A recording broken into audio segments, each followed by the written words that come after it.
हमारा जहां, सच का जहां। AJ news. Chairman Korangi town Mohammad Naeem Sheikh ने सदर पाकिस्तान पीपल्स पार्टी जिला कोरंगी जानी मेमत और MPA फारूक ऐवान के हमरा के MC के ताउन से कोरंगी टाउन में जुराइम कश स्प्रे मुहिम का इफ्तिताह कर दिया।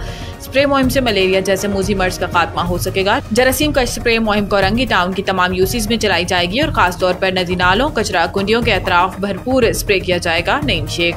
कोरंगी टाउन में मक्खियों, मच्छरों और दीगर जुराइम के खात्मे के लिए स्प्रे मुहिम शुरू कर दी गई है ताकि आवाम को मलेरिया, डेंगू, चिकनगुनिया और दीगर वबाई अमराज से तहफ़्फ़ुज़ फराहम किया जा सके। जानी मेमन। इस वक्त शहर में डेंगू, मलेरिया और चिकनगुनिया फैल रहा है। मुहिम का मकसद अमराज के फैलाव को रोकना और आवाम को जरासीम से पाक सेहतमंद माहौल की फराहमी है। फारूक ऐवान।